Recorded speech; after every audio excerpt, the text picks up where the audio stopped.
And now it's really my great pleasure to introduce our speaker, Professor Jeremy McInerney, Professor of Ancient History in the Department of Classical Studies at the University of Pennsylvania. I always say this, but I always mean it. It's always a special pleasure to welcome members of the Penn community of faculty and researchers who are generous enough to give their time and expertise in lectures like this in the museum. So really, thank you very much indeed for being here today, Jeremy. Jeremy received his Ph.D. in Ancient History and Mediterranean Archaeology from the University of California, Berkeley, and is a specialist in both Greek and Roman history. Among his extensive publications, he is the author of several books, including A New History of Ancient Greece and The Castle of the Castle would be nice. The Cattle of the Sun, even nicer. Cows and Culture in the World of the Ancient Greeks. He has served as Whitehead Professor at the American School of Classical Studies in Athens and has excavated in Israel at Corinth and on Crete. Dr. McInerney also serves on the Managing Committee of the American School of Classical Studies in Athens, Greece, and was a consultant for What Life Was Like in Ancient Greece for Time Life Books. Jeremy also does some tour guiding. And if you go online and look him up on Far Horizons, I believe it is, you'll see he's leading a tour through Turkey and other parts in about a year's time, maybe a bit less than a year's time. So when you like what you will hear here, which I'm sure you will, you can translate that into going on the tour. Jeremy's research interests are quite broad. They also include ethnicity, landscape, and hybridity. Some of you may remember the excellent presentation he gave in a previous great series on this topic under the title Great Beasts of Legend, Centaurs, Sirens, and Chimera, the Greeks and their monsters. And if you missed that, or if you'd like to refresh your memory, you can find it on the Penn Museum YouTube channel. So I know we're all looking forward to hearing from Jeremy McInerney about Conquer or Die, Boudica's Revolt of 60 to 61 AD. So please join me now in welcoming Jeremy.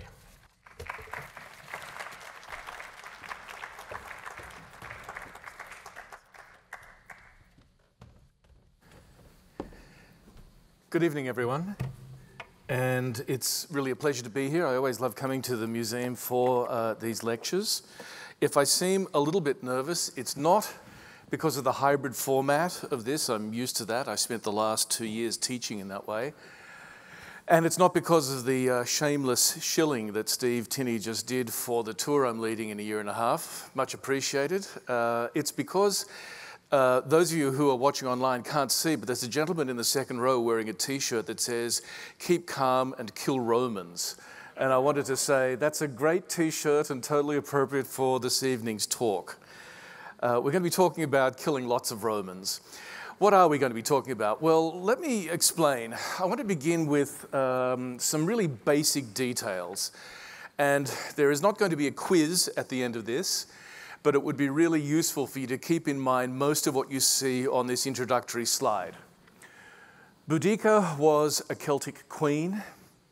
She was the wife of King Prasutagus, who was king or chieftain, if you like, of a Celtic tribe located in today what would be eastern England, the Iceni. The Iceni, or Iceni if you were taught by priests, as I was, the Iceni were a Celtic tribe located in what today we would call Suffolk and Norfolk, so the eastern side of the southern part of England. She led an uprising in AD 60 or 61. The dates are a little bit fuzzy, and I'm really not going to be too concerned about getting the months correct on this, but generally speaking, we're talking about the middle of the 1st century AD. In the course of the uprising that she led, she defeated the Romans and sacked Colchester, London, and St. Albans, and I'll be giving you some of their Roman names in a moment, but these are the sites we're talking about again, all located in the southeast of England. At the end of that campaign, though, in a final battle that I'll be talking about towards the end of the lecture, she was actually defeated by the governor of Britain, Suetonius Paulinus, and she died somewhat mysteriously. After that, she drops out of history. For those of you that do modern history, one of the big adjustments to looking at the ancient world is that there are sometimes major characters who simply disappear. We just don't know what becomes of them. one of the greatest reformers of the Athenian democracy, Ephialtes, after his reforms, just gone from history. We don't know. There are various reports that she died as a result of poisoning, perhaps took her own life, was a suicide, or she may have died of her wounds after the last battle. We don't know. But she's gone from history as of 61 AD. She remains a figure of huge importance in British cultural history, and I'll talk a little bit about that later on. But I want to begin by posing a question for you to put into your minds. And that's a question that concerns the theme of this series, a series about great revolutionaries. What does a revolutionary do, and what is a revolution? I'm going to suggest it has to involve a major reorientation of a society. It has to represent a kind of paradigm shift when things turn and move in a new direction. And clearly I'm thinking about figures like Lenin or like Mao. And the reason I pose that question is because it's fairly clear that this woman led a major revolt, but the question is, did she constitute a revolution? Was she a revolutionary? In other words, did Britain go in a new direction completely? And I'm going to investigate that a little bit further on in the lecture, but it's out there for your consideration. So in order to explain this revolt that took place in 60-61, I'm going to go back a little deeper and talk about the history of the Romans in Britain, why they came to Britain, and why we even have an expression like Roman Britain. Then I'm going to talk a little about the events themselves that involve this queen and the revolt that she led, why it came about, when it came about, under what circumstances. I want to tease out a couple of key themes there for our understanding of Roman Britain in the first century and beyond, talking about the aftermath of this revolt and what happens in England after this, and then finally a little bit about the reception of her in later periods. I've been a little coy right from the very start in using her name, and that's because that's the first controversy about her. Certainly when I was a kid, and perhaps this was the same for some of you if you did any early history of England, she used to be known as Boudica. And Boudica generally corresponds to the Latin presentation of her name, but as we now know, most names in the ancient world that weren't Latin were Latinized by the Romans. And so there's been a tendency in more recent years to try to retrieve what her name would have been in the Celtic language spoken by her family, by her peers, by her countrymen.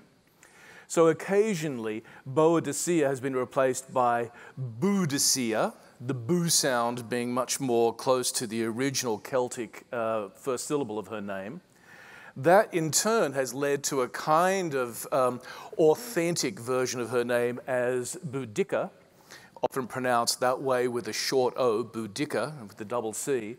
But the most recent work that's been done on her name suggests that it derives from an early form of the Celtic language that was somewhat similar to later versions of Welsh, and that in Welsh, where her name would have corresponded to Boudic or Budug, meaning, ironically, Victoria, the woman who was victorious, it now seems as if the nearest way of approximating the spelling of her name and the pronunciation of it is, ironically, as shown in this ghastly poster for a recent TV show or movie, where it correctly identifies her as Boudica.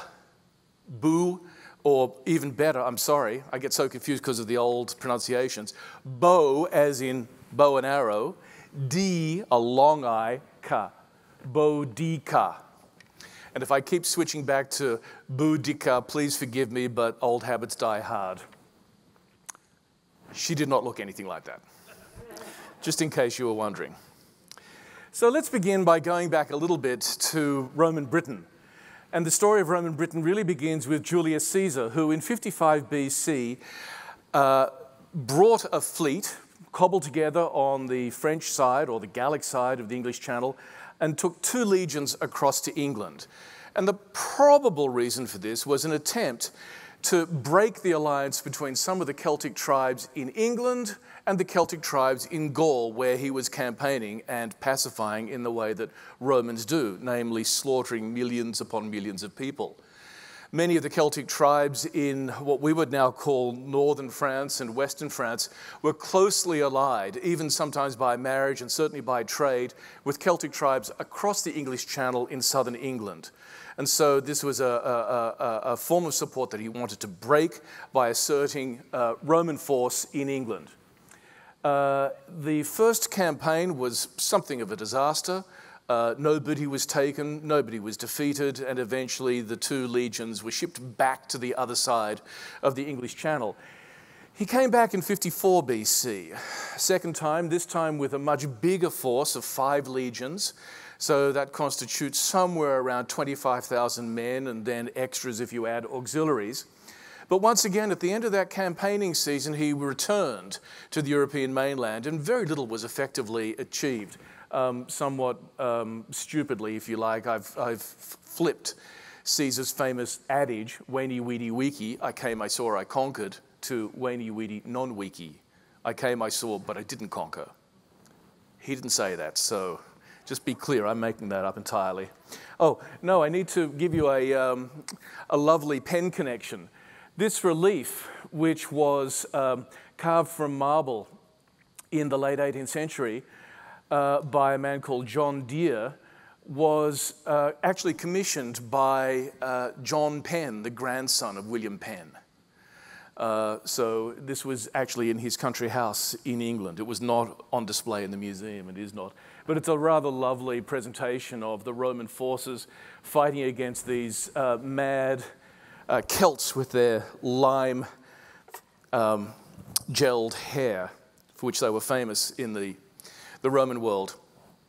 Caesar did not accomplish any kind of permanent foothold in England. His forces came back. But in his commentary on the 10-year campaign that he fought in Gaul, he did actually write about the Celtic tribes that he met in Britain. And so, even though he didn't conquer anyone, we do actually have one of the first ethnographic descriptions in ancient literature. The most civilized of all these nations, that is to say, the Celtic tribes of Britain, are they who inhabit Kent, so the very southeastern corner of England, closest to Dover and to the crossing to Gaul, which is entirely a maritime district, nor do they differ much from the Gallic customs. Most of the inland inhabitants, and now he's drawing a contrast, so the ones nearest to Gaul are just like the Gallic Celts that he encountered. Most of the inland inhabitants, and we would say the people of the Midlands, if you will, going up to Manchester and Birmingham and those areas, do not sow corn, but live on milk and flesh and are clad with skins. All the Britons indeed dye themselves with woad, which occasions a bluish colour, and thereby have a more terrible appearance in fight. They wear their hair long and have every part of their body shaved except their head and upper lip. 10 and even 12 have wives common to them, and particularly brothers among brothers and parents among their children. But if there be any issue by these wives, they are reputed to be the children of those by whom respectively each was first espoused when a virgin. Now, this is a kind of remarkable passage, but it's also in some sense quite typical.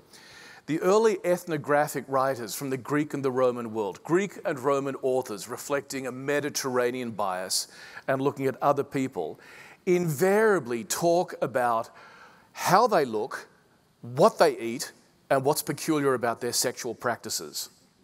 And I think this tells us a little bit more about the Greek and Roman authors than it does about the people they're describing. However, it's really caught hold of people's imaginations, and every depiction that you ever see of every bit of fan art or any Hollywood movie or any TV show will show the Celts, particularly the Celts of Britain, in some version of this. Now, the image is in fact a terrible mashup of Anglo-Saxon, Viking culture, Nordic berserkers, the whole deal, but it's all turned into a massive conglomerated image of the Celt. The main thing about it is it's not a Mediterranean Italian. All right? If most of your people, if most of your men are 5'5" tall, with olive complexions and dark hair, they are fascinated by men who are 6 foot tall with blonde hair and tend to go into battle half naked.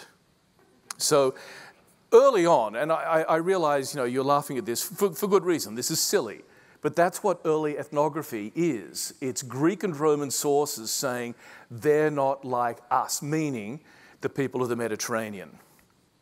And these images quickly got from the point of view of the Mediterranean.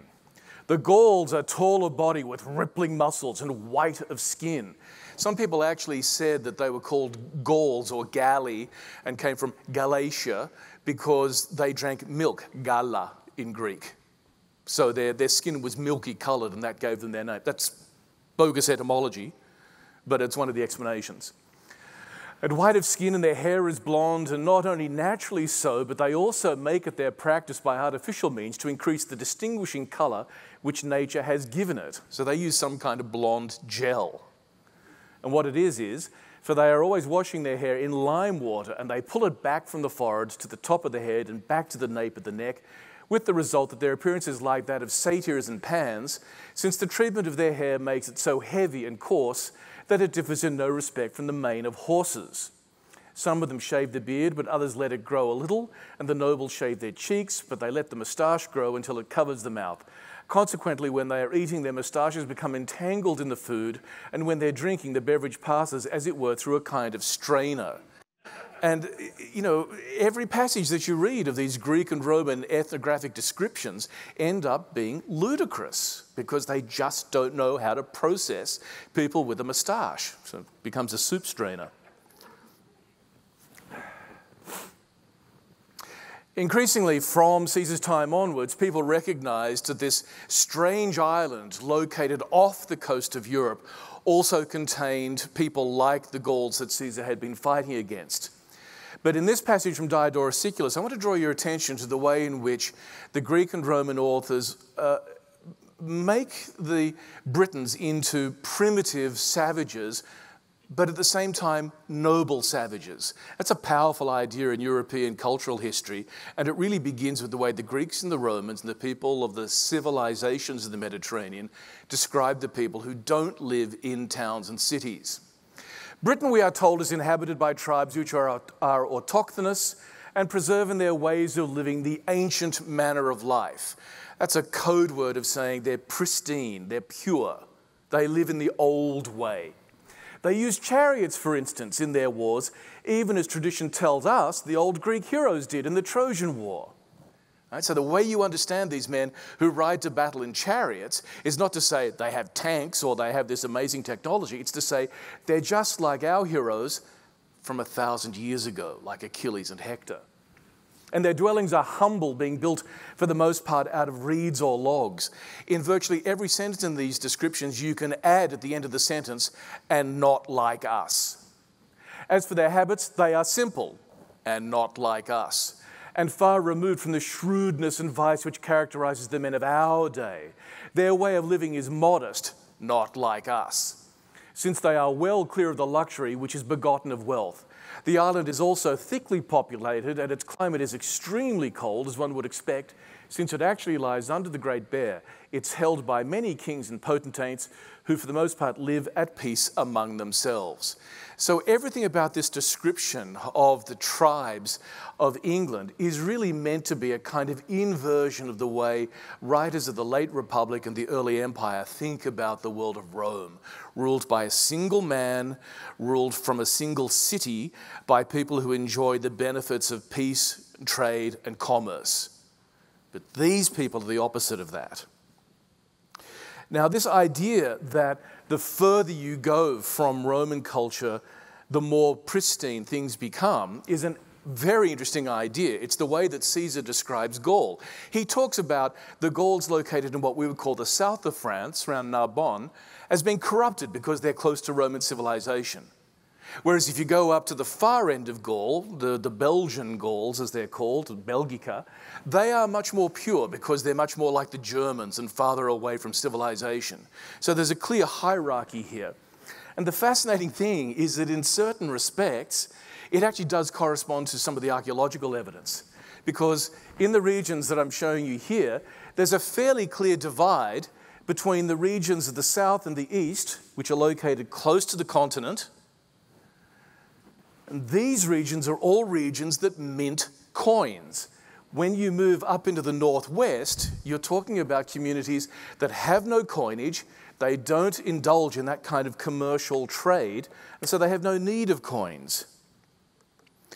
But in the south, you're increasingly finding local chieftains, indigenous chieftains, chieftains of various Celtic tribes, minting coins using gold, such as this early 1st century AD stater from Dubno-Valaunus, and then Cunobalin has a quarter gold stater over here.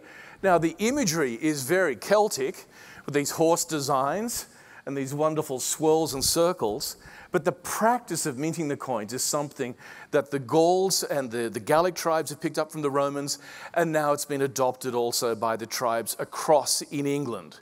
So in England, we've got to think about a southeastern portion that is actually highly exposed to Roman practices, particularly the things that are filtered through Gaul from Italy and from the Mediterranean, and an inland area which remains much more pristine in the eyes of the Romans.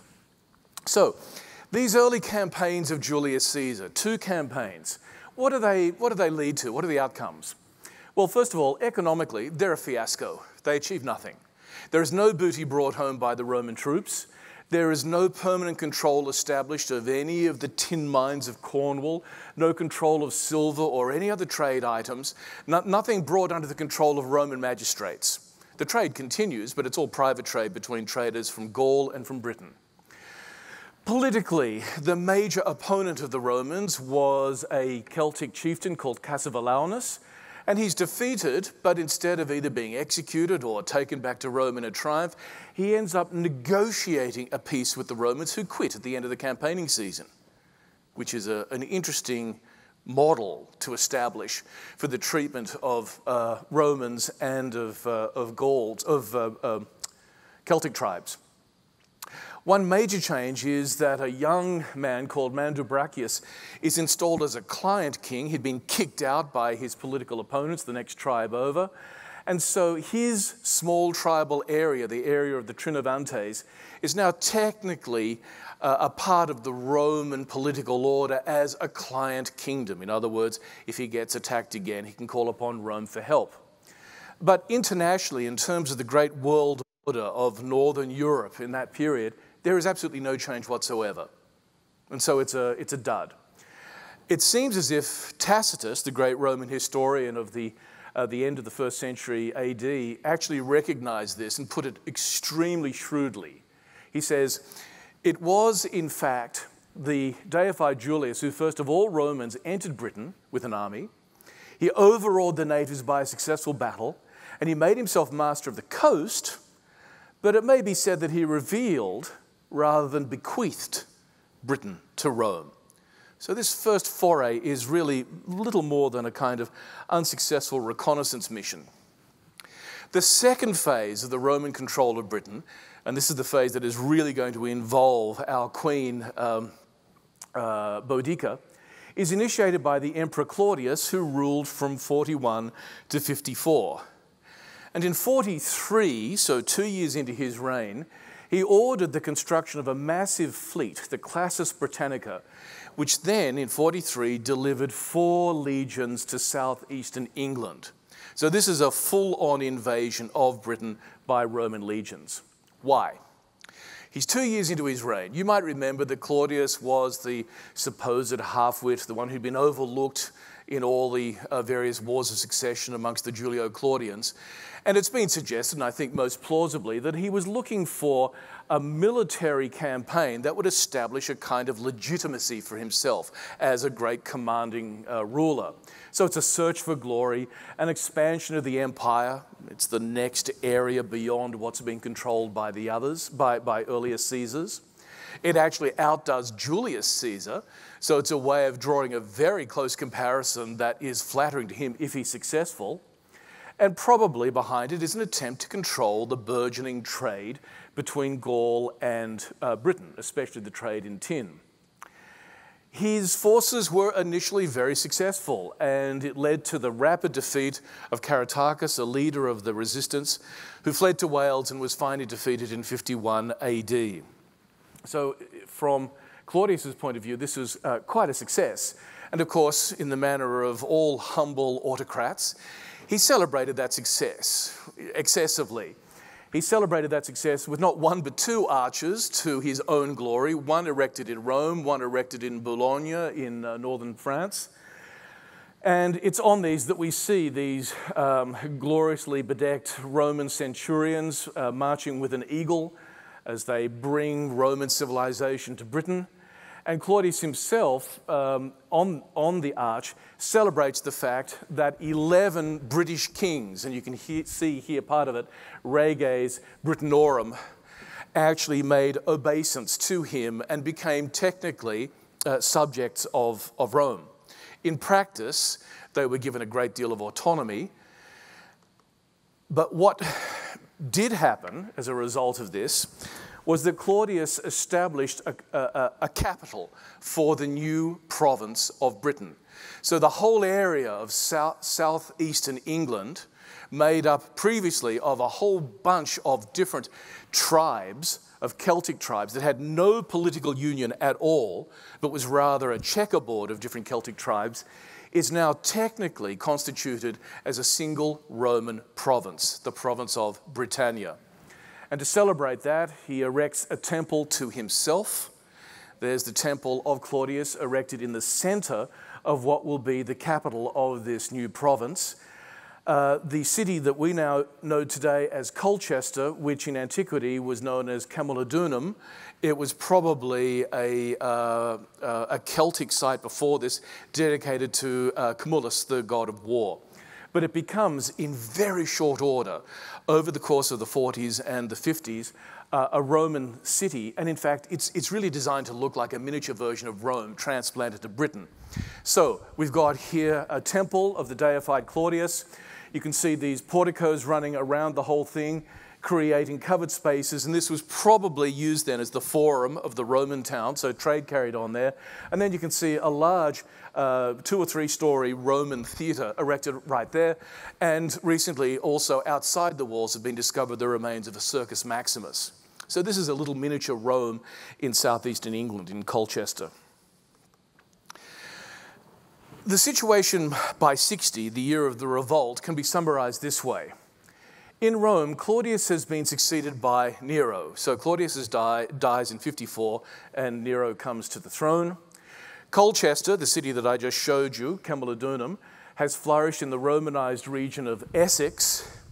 It is exactly here where this yellow arrow and the red arrow and the bottom of the blue arrow meet. Colchester is right there. At the same time, as Colchester has flourished as a capital, Londinium, which we know as London, has been established as a trade emporium. Most of the Roman cities in England are built on sites that had been earlier occupied by Celtic tribes or by native people. There is no evidence of any English Iron Age material at Londinium prior to the Romans. So it looks as if it's probably a brand new foundation built there because it's a point where goods coming down the Thames can then be exported out and down across the English Channel. The Roman governor in 60 is a man named Suetonius Paulinus, and as you can see from the legend here, from the time of Claudius, there in fact have been continuous Roman campaigns. And as you can see, they've begun in the southeast, which we would imagine because it's close to Gaul, and they've continually pushed across to the west and up towards the north. And these will eventually culminate in the campaigns of Agricola, who was the father-in-law of Tacitus, way up here in what today we would call Scotland. But at the time of the governorship of Suetonius Paulinus, the major interest of his campaigns was here, where you can see these arrows. I don't know whether they're very clear to you, but the ones that lie across the blue and the brown, these are the arrows that lead into northern Wales. And it's probably the case that Paulinus was campaigning there in northern Wales because it was considered to be the heartland of the Druids, the religious priestly class of Celtic society. And so in 59 and in 60, Suetonius Paulinus is campaigning in the west, in what today we would call Wales, particularly attacking Mona, the sacred island of the Druids. If any of you know this part of the British Isles, this is Anglesey, still a wonderful place to see today. And people have often pointed out there are, in fact, no Celtic remains on Anglesey, but what there are barrow burials from 1,000 years before the Celtic period. And these would still have been major markers in the landscape.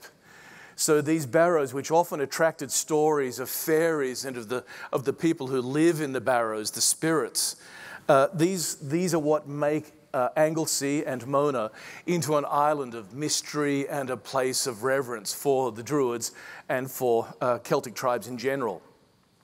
So in order to break the power of the Druids, Paulinus campaigns over here. He brings an army across the Menai Straits. They destroy all the sacred groves of the Druids. They cut down all their oak trees, and they put to the sword anyone who doesn't flee. So a normal Roman pacification campaign designed to kill off the enemy and to break its spirit. But two other developments take place that are really critical at exactly this time.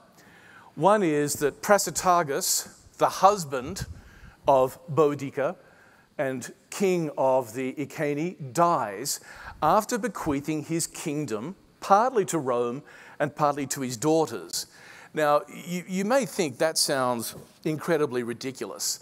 Why would a king bequeath his kingdom in part to Rome? This, believe it or not, was a common practice from about the middle of the 2nd century BC onwards, as various smaller kings around the Mediterranean coming up against Roman power realized that they only had two choices. One was to submit, and the other was to resist. And those that resisted were militarily wiped out. So, to negotiate with the Romans, a wise tactic, a clever tactic, was to say, you know, I'm writing a will, and in my will, when I die, the emperor or the Roman people will inherit half or all of my wealth.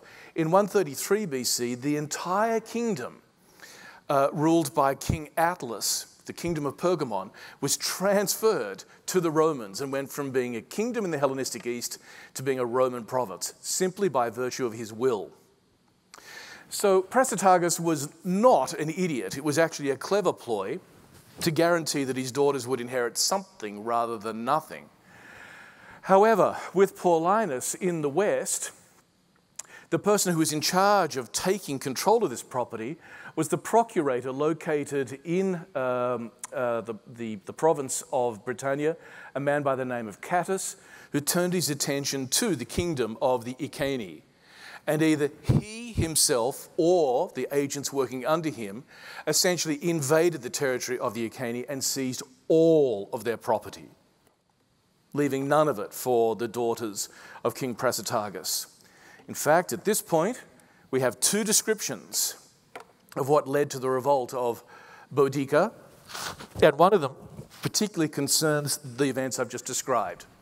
This is Tacitus writing in the 1st century, at the end of the 1st century AD, when he says, Prasutagus, king of the Iceni, famed for his long prosperity, had made the emperor his heir along with his two daughters, under the impression that this token of submission would put his kingdom and his house out of the reach of wrong. But the reverse was the result, so much so that his kingdom was plundered by centurions, his house by slaves, as if they were the spoils of war. First, his wife Boudica was scourged, and his daughters raped. All the chief men of the Iceni, as if Rome had received the whole country as a gift, were stripped of their ancestral possessions, and the king's relatives were made slaves. And that is the fullest, longest, most detailed description of the events that precipitated the revolt of Boudica. And it's a pretty reliable account, since Tacitus had sources in England and knew what was happening in England thanks to the campaigns of his father-in-law. Later, in about 230 AD, Cassius Dio, another historian, gave a second account, and it's an interesting one. It's interesting to see whether you can actually marry the two of these.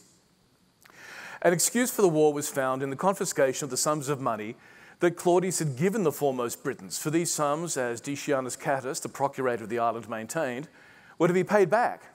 This was one reason for the uprising. Another was found in the fact that Seneca, in the hope of receiving a good rate of interest, had lent to the islanders 40 million sesterces that they did not want, and had afterwards called in this loan all at once and had resorted to severe measures in exacting it. So we can either have an attempt to pacify the Romans by offering them half of the territory, which was ignored by the men on the ground, who simply marched in and grabbed everything, or we can have an even more nefarious economic acquisition, a hostile takeover, if you will. My money is on the Tacitina account, but I wouldn't be surprised if there's something in the Cassius Dio piece.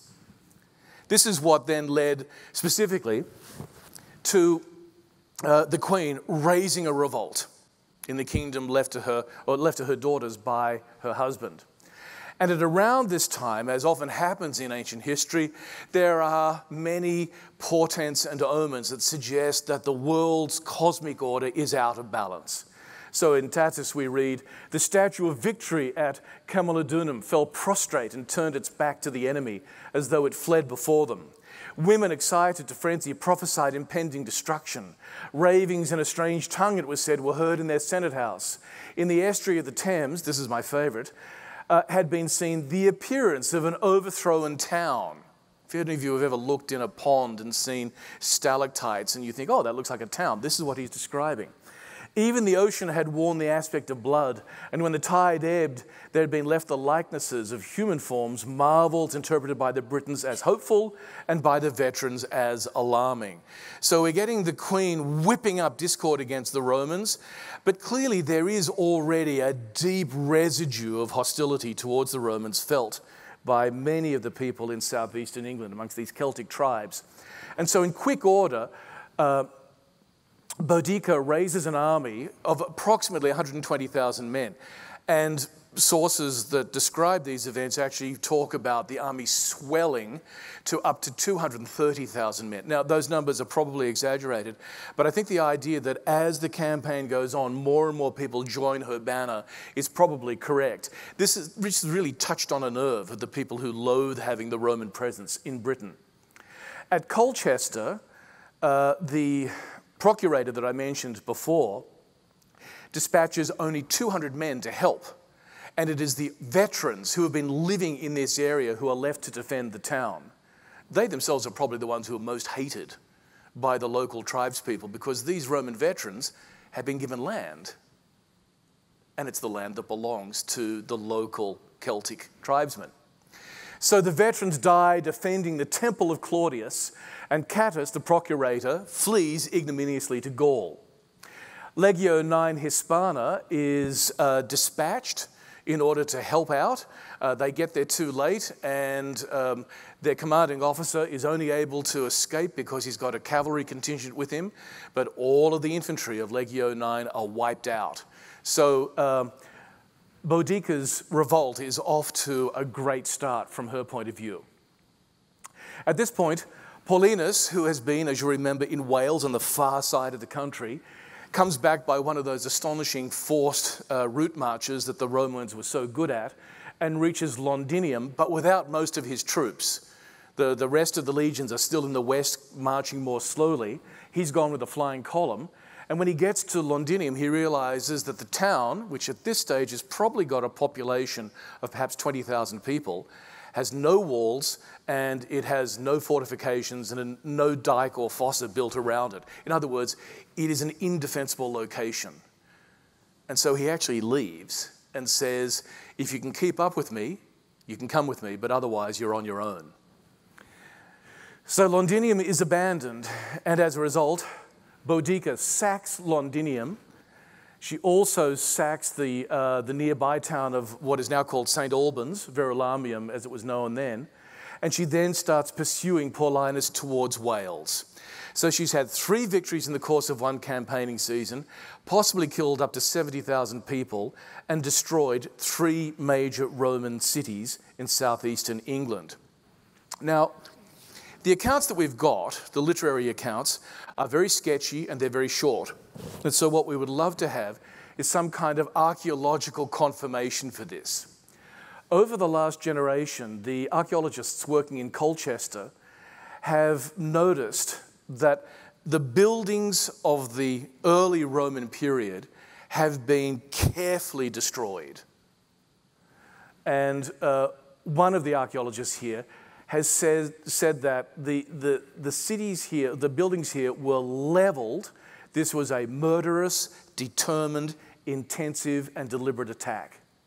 The dig found that every house had been carefully leveled, one by the Iceni tribesmen, and the local archaeologists described this as being similar to the ethnic cleansing in recent times in the Balkans.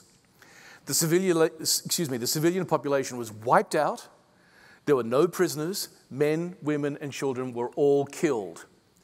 So the figures that are given in the literary sources in this instance may not be far from the truth. The estimates of the numbers of Romans and collaborators killed by Boudica and her followers vary, but the Roman historians claim that up to 70,000 people died. This was an astonishing orgy of violence and bloodshed in a very short period. Also related to this in terms of the archaeology of the site, of southeastern England, over the space of about the last 100 years, these three bits of sculpture of bronze have turned up at various sites in southeastern England. The head of Claudius here was found in the River Aldi in Suffolk, and about 100 years ago, and when it was first brought to light, people pointed out that it looked as if it had been hacked off the statue that it was a part of originally. Similarly, on the left are pieces, I'm sorry, I couldn't get a good photo of this, but these are drawings showing you pieces of the hock of a horse. It's from an equestrian statue. And the recent chemical analysis of this, this is from Ash Hill in Norfolk, the recent analysis of the metal suggests that it may have been cast in the same foundry as the head here. And, I can't prove this, but I'm going to say it anyway, let us imagine that this is an equestrian statue. That's the horse, that's the rider. This is from the temple of Claudius that was sacked in Colchester, and it was hacked to pieces, and its parts dumped in various locations around northeastern England. And then recently also in the Roman section of London, this armor's turned up in a Roman setting and has been dated, the destruction levels have been dated somewhere between 60 and 69 AD. So it's also very likely that it comes from a destruction level associated with Boudica. The point I'm trying to make here is that the little archaeological evidence we have suggests this was an astonishingly bloodthirsty and complete revolt against Roman power that led to massive loss of life. There was only one battle left after all this, and it's the battle that has the rather anticlimactic name of the Battle of Wattling Street. It's called that because Wattling Street is, in fact, a route, as you can see from here. It actually begins all the way down at Dover, comes through London and crosses through the Midlands up to here. It takes its name from later on in the Anglo-Saxon period, but as is often the case in Roman areas, it's a street that has been continuously used and upgraded, and I think it currently is either the A5 or the M5, but it's one of the major routes running through England. So as Suetonius retreats from Londinium and Verulamium, he's heading back up towards where the rest of his troops are found, coming out of northern Wales. Suetonius had the 14th Legion with the veterans at the 20th, and auxiliaries from the neighborhood to the number of about 10,000 armed men. We don't know where Suetonius Paulinus met up with these forces marching back from Anglesey, but it's somewhere in this vicinity. So it's not known exactly where it was, but somewhere in that vicinity. When he prepared to break off delay and fight a battle, he chose a position approached by a narrow defile closed in at the rear by a forest, having first ascertained that there was not a soldier of the enemy except in his front, where an open plain extended without any danger from ambuscades, from ambushes. His legions were in close array around them, the light-armed troops and the cavalry in dense array on the wings. So this is designed to maximize the effect of the Roman army, fighting in a tight formation, their wings protected, so that the enemy can only hit them front on, neither encircling them nor coming at them from the wings. On the other side, this is Tacitus' description I'm reading, the army of the Britons, with its masses of infantry and cavalry, was confidently exulting, a vaster host than ever had assembled, and so fierce in spirit that they actually brought with them to witness the victory their wives riding in wagons which they'd placed on the extreme border of the plain. So a small, compact Roman army with possibly 10,000 men, maybe a few more with auxiliaries, but in a narrowly defined area with the enemy in front of them, a much larger enemy, possibly 10 times as many, but fighting in a much looser formation. And it's at this stage that ancient historians, following the practice of their ancestors, we get an exhortation by the two generals. In this case, Boudica and Suetonius Paulinus. And this is the speech put into the mouth of Boudica. With her daughters before her in a chariot, Boudica went up tribe after tribe, protesting that it was indeed unusual for Britons to fight under the leadership of women. But, now she said, it is not as a woman descended from noble ancestry, but as one of the people that I am avenging lost freedom, my scourged body, the outraged chastity of my daughters. Roman lust has gone so far that not our very persons, nor even age or virginity, are left unpolluted. But heaven is on the one side of a righteous vengeance. A legion which dared to fight has perished. The rest are hiding themselves in their camp or are thinking anxiously of flight. They will not sustain even the din and the shout of so many thousands, much less our charge and our blows. If you weigh well the strength of the armies and the causes of the war, you will see that in this battle you must conquer or die. This is a woman's resolve. As for men, they may live and be slaves, which of course is a natural challenge to all the men in the army. I want to point out, it is highly unlikely that any of this resembles anything like what she said to her people.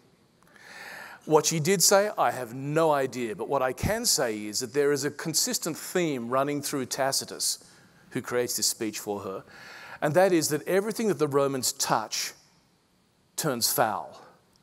That native people are better off when they're outside of contact with the Romans. Tacitus describes, and he's describing the campaigns of his father-in-law, a Roman army going north into Scotland, and at the Battle of Mons Graupius, the local Scottish chieftain, in exhorting his men to fight, says, the Romans create a desert and they call it peace.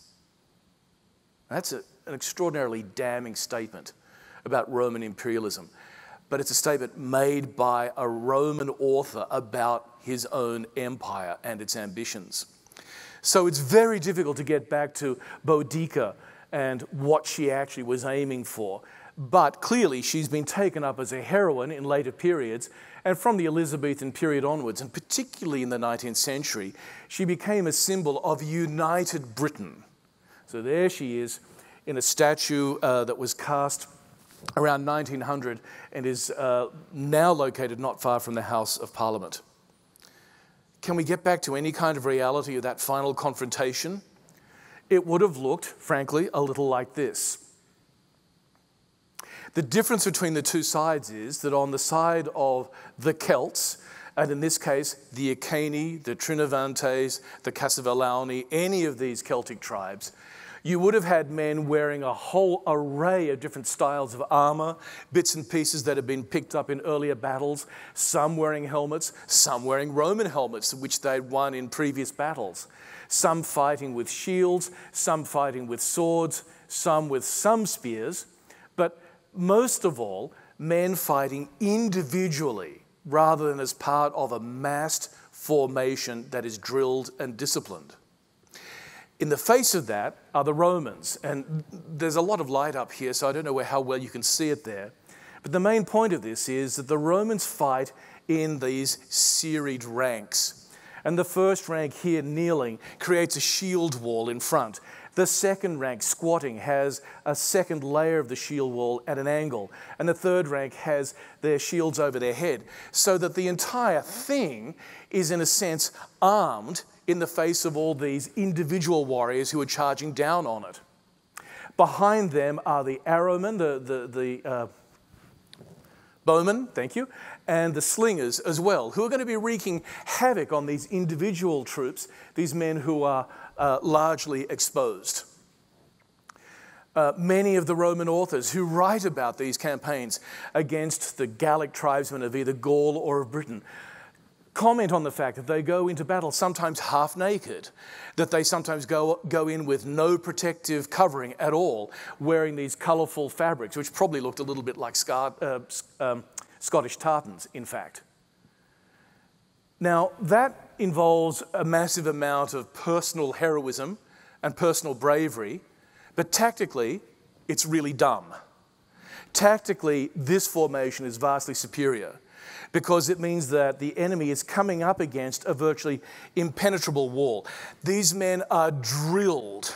These legionaries serve for 25 years, and they are drilled consistently so that after the first onslaught, this wave of men will take the next position, and then finally these men will take the forward position. And these men, this third row, these men here, first, second, third, these are the most senior legionaries of the army. And so they are the most experienced men. So experienced, in fact, that if, God forbid, in a confrontation, these two first ranks should be entirely decimated and the battle actually come to these men, the expression coming to the third rank is a Roman colloquial expression that means disaster was really close. So they're used to the idea of relying on the expertise and the courage of these primi pilari, these centurions of great experience. So even though this is a smaller army, it effectively wipes out the attack by Boudica. And after that, we know virtually nothing of what happens to her. There are accounts that she took poison. There are accounts that she died of a sickness, which may have been occasioned by wounds taken in the battle. We simply don't know. I suspect she died of wounds, but that's just a simple guess.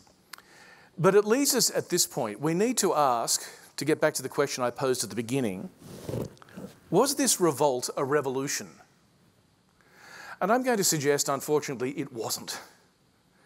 It was inspired, it was bloodthirsty, it temporarily halted the power of Rome in Britain, but in fact, the longer durée, if you will, of Roman history in Britain is quite different. In the aftermath, Legio 14 is given a new title, Martia Victrix, Martial Victorious. They come out winners.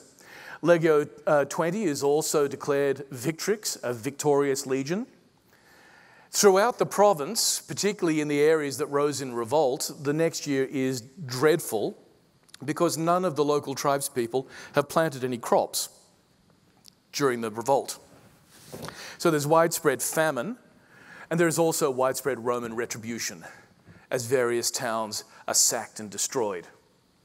But in the long term, Camalodunum, Colchester, Londinium, London, Verulamium, St. Albans are all rebuilt, and they all flourish for the next 350 years.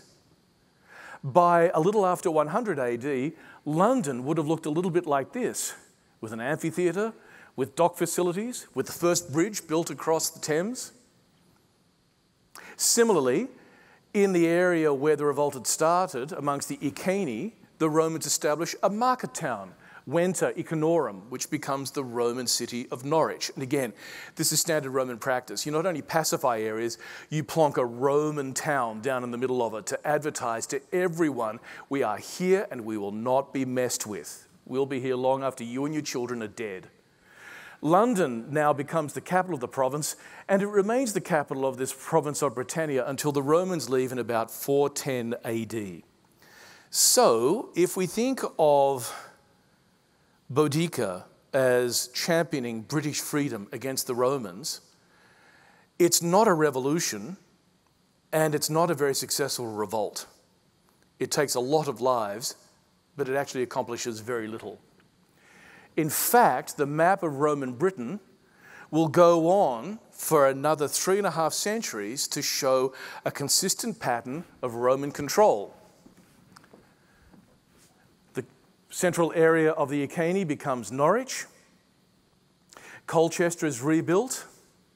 Londinium and Verulamium are rebuilt, as well as further Roman camps and even walls going right up to Hadrian's Wall, and a new major site up here at York, Epigraphy, which becomes the home of one of the Roman legions. Is the pacification completely successful? Well, probably not. There are small intermittent revolts fought at various times. Britain actually is manned with 3 legions, which is a very high number. That's 15,000 Roman legionaries. 30,000, if you think of the auxiliaries that go with them, may sound little to us. For comparative purposes, I looked earlier to see the size of the British armed forces, and it now numbers somewhere, with auxiliaries and Gurkhas, around 200,000 men and women. So the idea of controlling this island with even a maximum of 30,000 is, by our standards, ludicrous. But by Roman standards, that is a very high military presence. And it's a two-edged sword. Because, of course, being the governor of a province with 3 legions means that you have an awful lot of manpower at your disposal if you want to challenge for the role of emperor. At least 2 Roman emperors died in Britain, and a number of them served in Britain. Even Vespasian served here. So it becomes a highly militarized province. And at first appearance, it looks as if it's one of the success stories of the Roman Empire. In Verulamium, we have houses built 2 generations after Boudica, in which these lovely Mediterranean-style mosaics are being laid down on the floors of houses that often include hypocausts, Roman baths. Fine in the world of Italy, pretty strange up here in England. And the reconstructions of the town show you what would have been a model Roman city of the 2nd century AD.